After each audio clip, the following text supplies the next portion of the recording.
Hi folks, welcome to the channel. As a lot of you know, I'm nearing the end of a custom e-dirt bike build that I started last fall. The chassis, suspension, and drivetrain are all done, and I mocked up the plastic in the last video. Next, I have to build the 72 volt, 50 amp hour battery for it. But first, I need to build a rack that holds and connects all of the cells in parallel for pre-balancing before building the battery with them. I'll get into that more when I actually build the battery in the next video, but for now, just know that I'm bottom balancing these cells before assembly. The rack itself will be made from random structural steel tubing that I have on hand and 16 gauge steel sheet, which the 3D printed parts will be fastened to.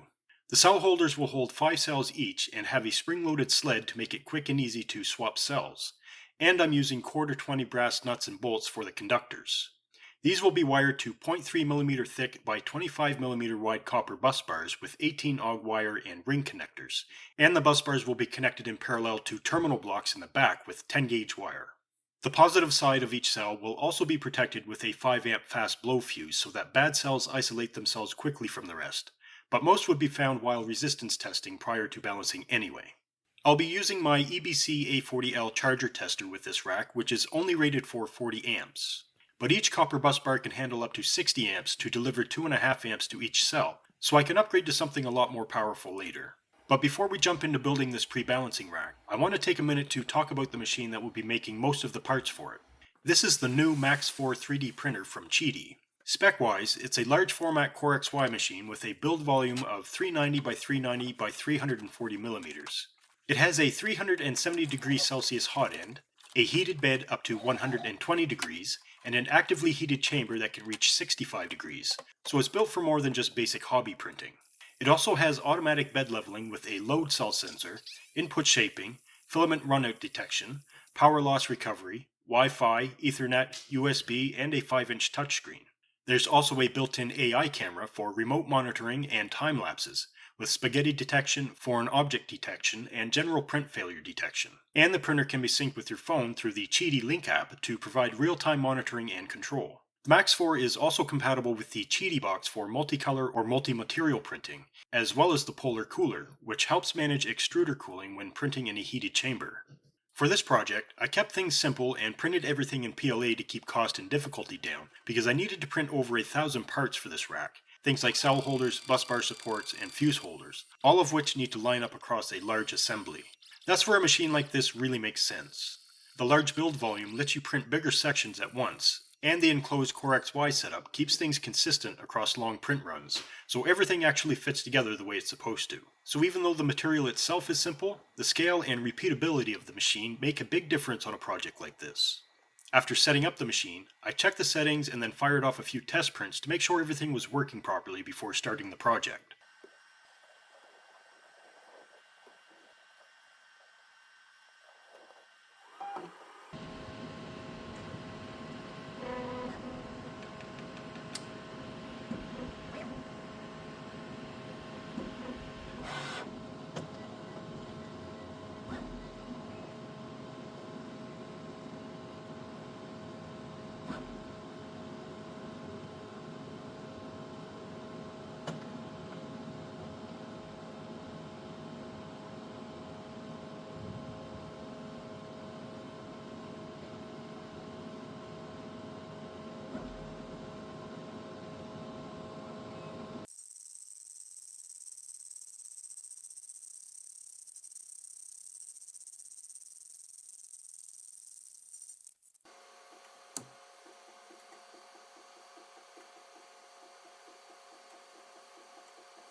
Everything seemed to be working great for single color prints, so I loaded a multicolor test file next.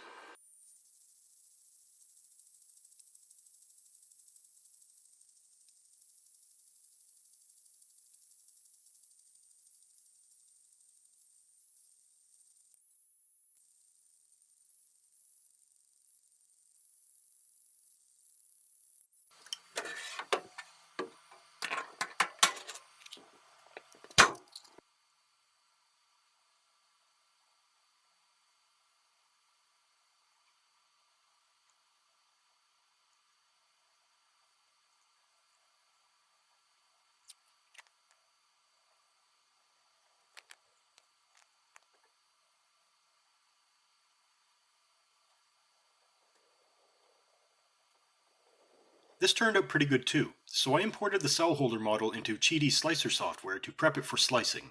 The software is based on Orca software, so everything is pretty much the same. I set the printer model, nozzle size, and filament type and colors in the panel on the left side, and checked the print settings below. I just went with 15% grid infill because they don't have to be super strong, and the model's designed not to require support, so that will help speed things up. The model color can be changed to anything that's loaded in the QIDI box by using the paint tool. After slicing, we can see the print is going to take close to 5 hours to finish and will use around 140 grams of filament.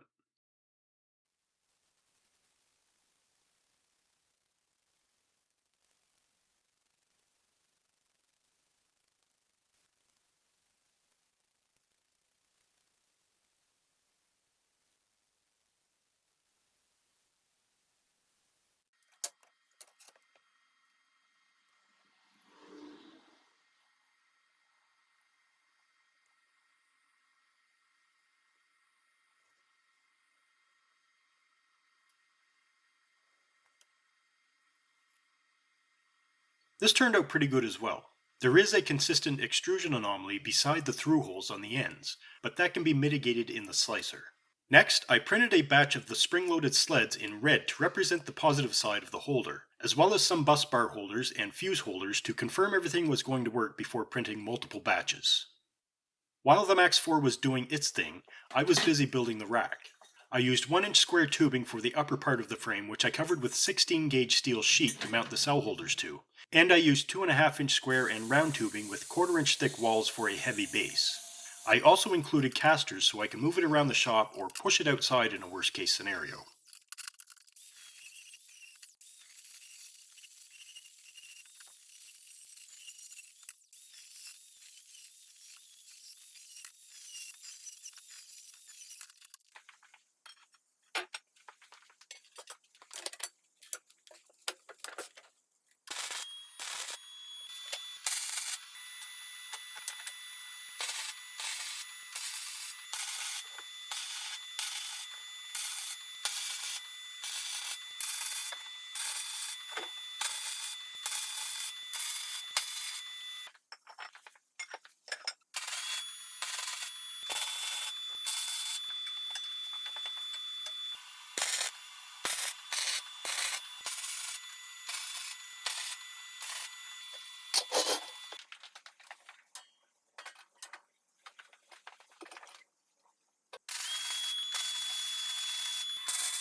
After the cell holders finished printing, I used them to pre-drill the rack before painting it.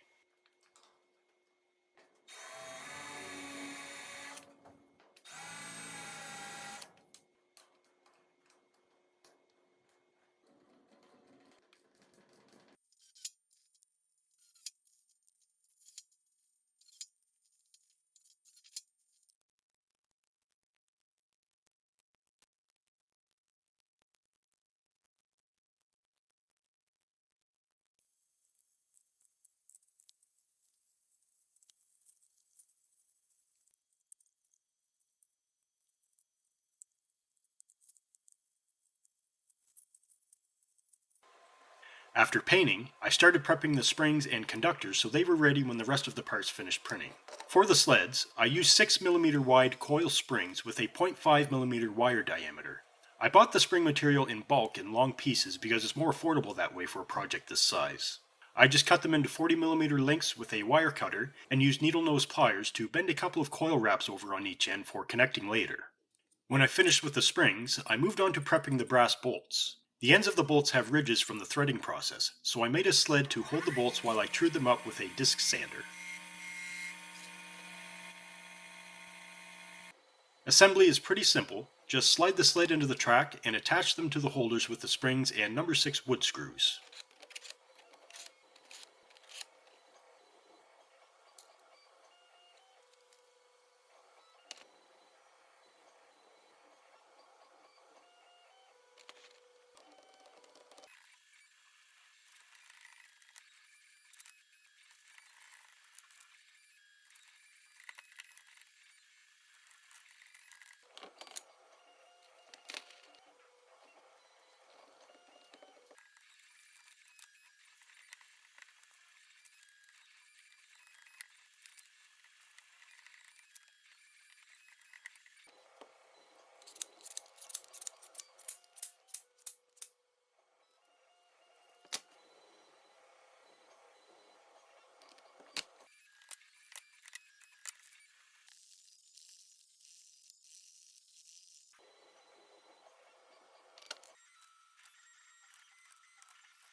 I also made a single cell holder for internal resistance testing using the spring-loaded test probes. Unlike the holders on the main rack, these have 2 separate conductors. That lets the tester measure voltage independently from the main current path. If you try to measure through the same leads that are carrying current, you end up including the resistance of the leads and contacts in your reading, which inflates the result. So by separating those 2 paths, you get a much more accurate measurement of the cell's actual internal resistance, which is what we need to properly match the cells. Once the cell holders were assembled, my dad lent a hand to install them and the bus bar holders while I worked on prepping the bus bars and cables. I also made these grommets that protect the bus bar cables as they're routed through the back of the rack.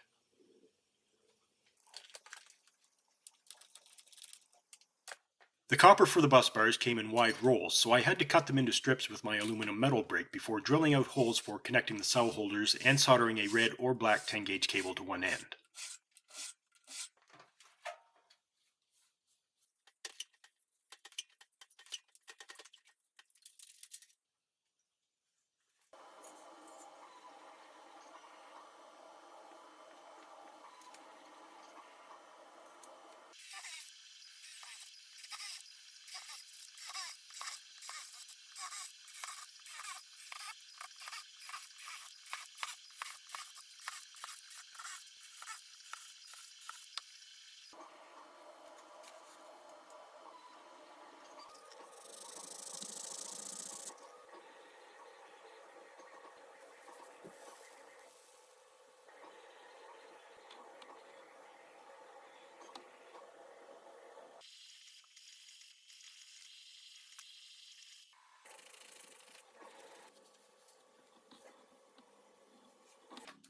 Next I installed the bus bars, then we prepped and installed the 18-gauge wires with fuses to connect the holders.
Because I made the holders large enough to fit up to 32,650 cells, there's no real support for smaller cells to hold them steady aside from spring tension. So I printed these stabilizers that hold the cells laterally and snap in and out of the cell holders whenever I need to swap to a different cell size.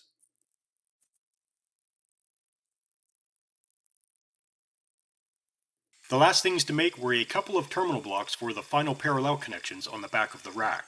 These will hold 2mm thick brass bus bars, one for positive and one for negative, and all of the bus bar cables, which are exactly the same length, will connect to these terminal blocks at the numbered locations corresponding with the appropriate P group on the rack, so that I can ensure that every current path is also exactly the same length with the same resistance to optimize the balance.